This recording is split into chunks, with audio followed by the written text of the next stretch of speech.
కింతయా క్రియతే ధేన్వా యానద్రోగ్ధ్రీ నగర్భిణి కోర్ధః పుత్రేణ జాతేన యోన విద్వాన్ న భక్తిమాన్. అంటే దీని అర్థం ఏంటి అంటే కనుక పాలివ్వలేదు అని చెప్పేసి ఆ ఆవుతో మనకి పనే ఉంది అనేటటువంటి ఆలోచన చాలామందికి ఉంటుంది. అలాగే విద్వాంసులు కానీ అంటే చదువుకోనటువంటి విద్యార్థులు ఉన్నారనుకోండి, వాళ్ళ వల్ల పనే ఉంది అని మన సమాజం అనుకుంటూ ఉంటుందిట. అంటే ఇక్కడ పాలు ఇవ్వలేని అంటే చూడండి, మనకు ఆవులు ఉన్నాయనుకోండి, ఒట్టిపోతూ ఉంటాయి. ఒట్టిపోయిన తర్వాత ఆవు వల్ల ఏం ప్రయోజనం ఉండదు. దానికి సరిగ్గా అన్నం పెట్టరు, తిండి పెట్టరు, సరిగ్గా దానికి దానా పెట్టరు. పాలు ఇచ్చేదానికే శుభ్రంగా కడుపు నిండా అన్నం పెడతారు, పచ్చగడ్డి పెడతారు, దానా పెడతారు. అంటే పాలు ఇవ్వలేనటువంటి ఒక ఆవు ఎలాగైతే ఈ యొక్క యజమానికి ఉపయోగం లేదో, చదువుకోనటువంటి పిల్లాడు కూడా తల్లిదండ్రులకు అలాగే ప్రయోజనం లేరు. వాళ్ళకి తిండి పెట్టడం వల్ల ప్రయోజనం లేదు అని చెప్పేసి అంత కఠినంగా చెప్పాడు చూడండి. అంటే ఈ విషయాలు ఎందుకు చెప్తాడు ఇలా కఠినంగా అంటే కనుక చాణక్యుడు ఒకే ఒక్క విషయం, పిల్లలకి చదువు యొక్క గొప్పతనం తెలియాలి. చదువుకోకపోవడం అనేటటువంటిది ఒక పెద్ద చెడ్డ అలవాటు, లేదా చదువుకోకపోవడం అనేటటువంటిది ఒక దురదృష్టం. చాలామంది సాధారణంగా భగవంతుడు అందరి యొక్క బుర్రకి ఒకే రకమైనటువంటి టాలెంట్ని ఇచ్చాడు, ఐక్యూ లెవెల్ని ఇచ్చాడు. అయితే అందరి మేధస్సులోనూ అందరి యొక్క బ్రెయిన్లోనూ కూడా జ్ఞాపకశక్తి కానీ, లేదా చదివే గుణం కానీ, గుర్తుపెట్టుకోవడం కానీ ఇవన్నీ కూడా సమానంగానే ఉంటాయి. అయితే జీన్స్ ప్రభావం ప్రకారంగా కొంచెం దాంట్లో అంటే కొంచెం మార్పులు ఉంటాయి. కానీ ప్రతి మనిషి కూడా చదవాలి అనుకుంటే, గుర్తుపెట్టుకోవాలనుకుంటే చదవగలడు, గుర్తుపెట్టుకోగలడు, ఎదగలడు. తప్ప తారతమ్యాలు ఎక్కడ కూడా శారీరక అవయవాలు అయితే లేవు. కానీ పిల్లలు ఏం చేస్తూ ఉంటారు అంటే కనుక బద్ధకంతో, లేదా తల్లిదండ్రులు ఇచ్చే గారాభం వల్ల, దీనివల్ల చదువు సరిగ్గా చదువుకోక పాడవుతూ ఉంటారు, దుష్ట స్నేహాలు పడుతూ ఉంటారు, ఆటల మీద ఎక్కువగా శ్రద్ధ పెడుతూ ఉంటారు. సెల్ ఫోన్ వ్యామోహాలు ఈ మధ్యకాలంలో బాగా పెరిగిపోతున్నాయి. కాబట్టి ఇలాంటి వాళ్ళ గురించి ఏం చెప్తున్నాడంటే చాణక్యుడు, చదువు ఎంత ముఖ్యమో చెబుతూ, ఎలాగైతే పాలు ఇవ్వనటువంటి ఒక ఆవు ఎలాగైతే యజమానికి ఉపయోగం లేదు, చదువుకోని వాడు కూడా తల్లిదండ్రులకు ఎలాగ ఉపయోగం లేదురా బాబు, చదువుకోవాలరా అని చెప్తున్నాడు ఇక్కడ. అదే విషయం.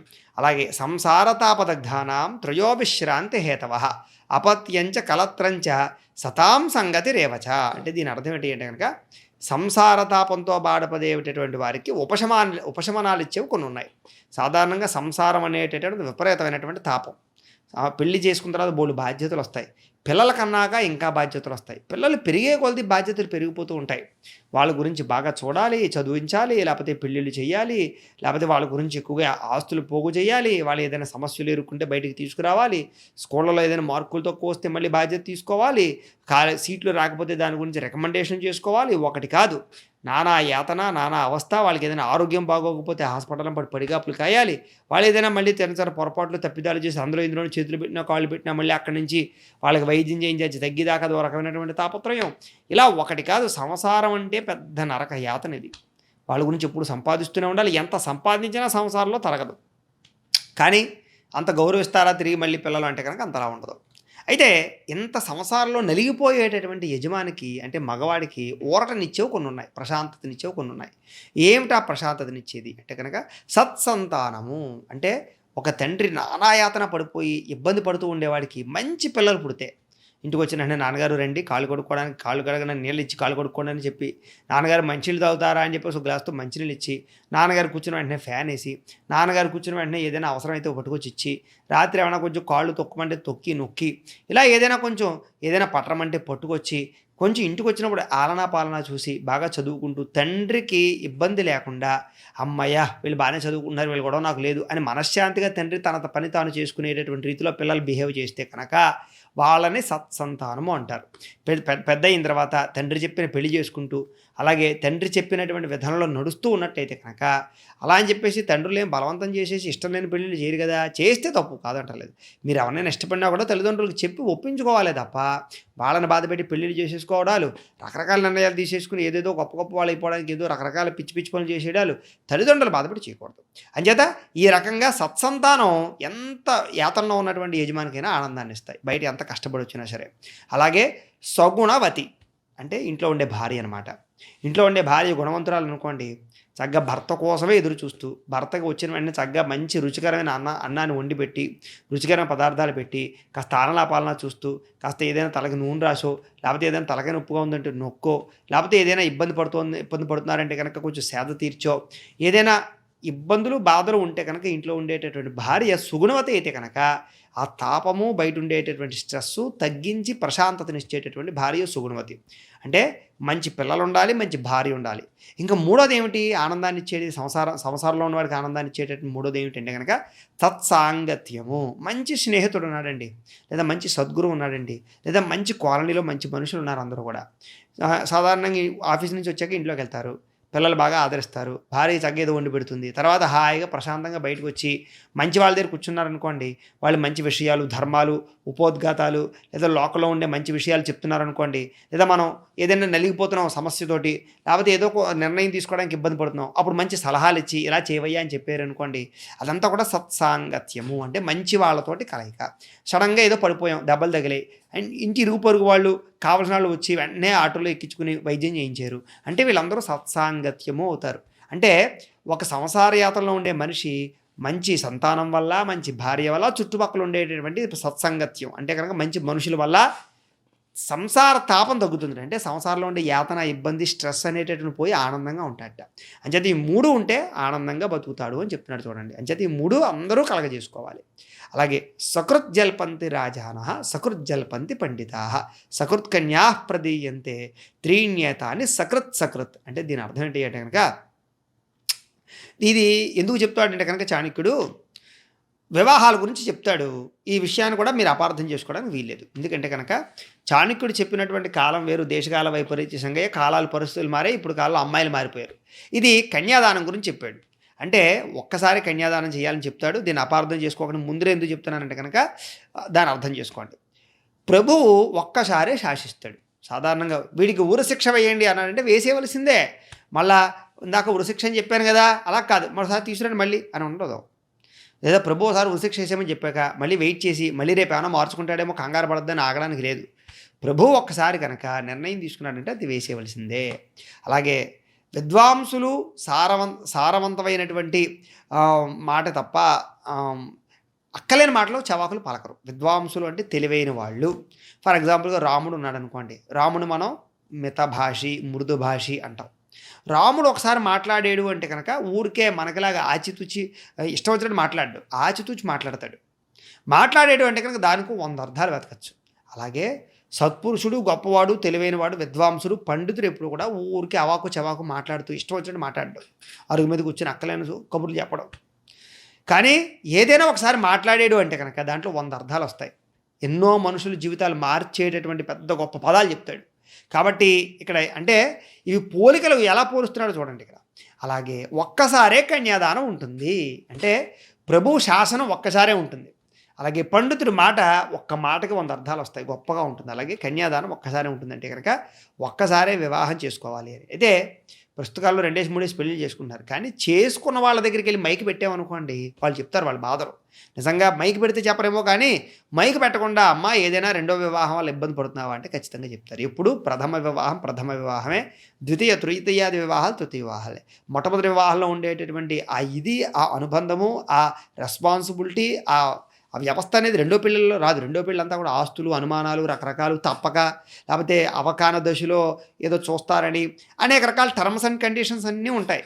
మీ పిల్లల్ని ఎలా చూడాలని, లేకపోతే పిల్లలు ఉంటే పెళ్లి చేసుకోనని, లేకపోతే పిల్లలు పెద్ద అయ్యాక ఏదో చేయాలని, అనాథ శరణాలయంలో వేయాలని, ఆస్తులు పిల్లలకి ఇవ్వకూడదని, మా పిల్లలకి ఇవ్వాలని, మాకు పుట్టే పిల్లలకి ఇవ్వాలని, లేదా రకరకాల టర్మ్స్ అండ్ కండిషన్స్ ఉంటాయి. కాబట్టి ఎప్పుడూ మొట్టమొదటి వివాహంలో ఉండే సౌకర్యం, సుఖం ఇంకొకటి ఏం లేదు.